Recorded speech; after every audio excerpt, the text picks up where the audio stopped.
All right, about 10 minutes later, we're back. Got the new fitting in there. The threads on the injection pump are pretty weak. You can actually see a tiny bit of play on them. The battery's in. As far as I know, this is 24 volt. I really don't know. So this should be interesting. 3-point hangs down. And actually on this tractor below the PTO, the housing is cracked.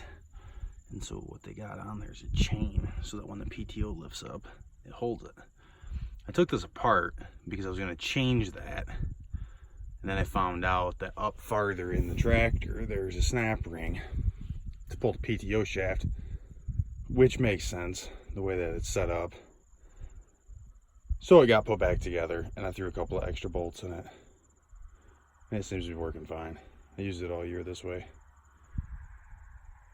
Did my own little modification to the John Deere hydraulics. I have all the covers. I don't remember why I took them off, but of course I didn't put them back on. Made too much sense.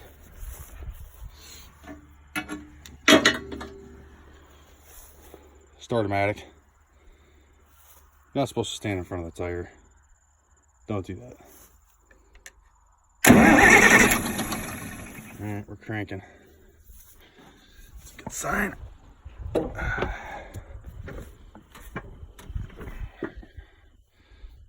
to do this so I can show you guys what's happening. I'm gonna take my Mountain Dew rain cap off.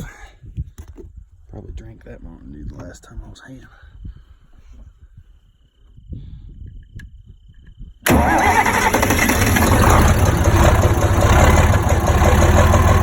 Oh yeah.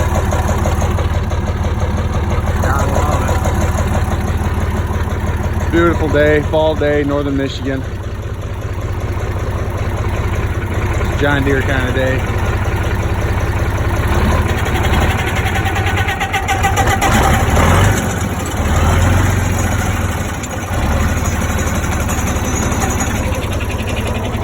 PTO made it up.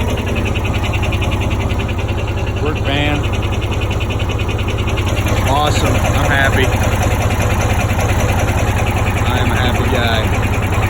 It only took about 15 minutes. This tractor's been sitting here for 2 months. So, get it back over to the shop. Put a new injection pump in it.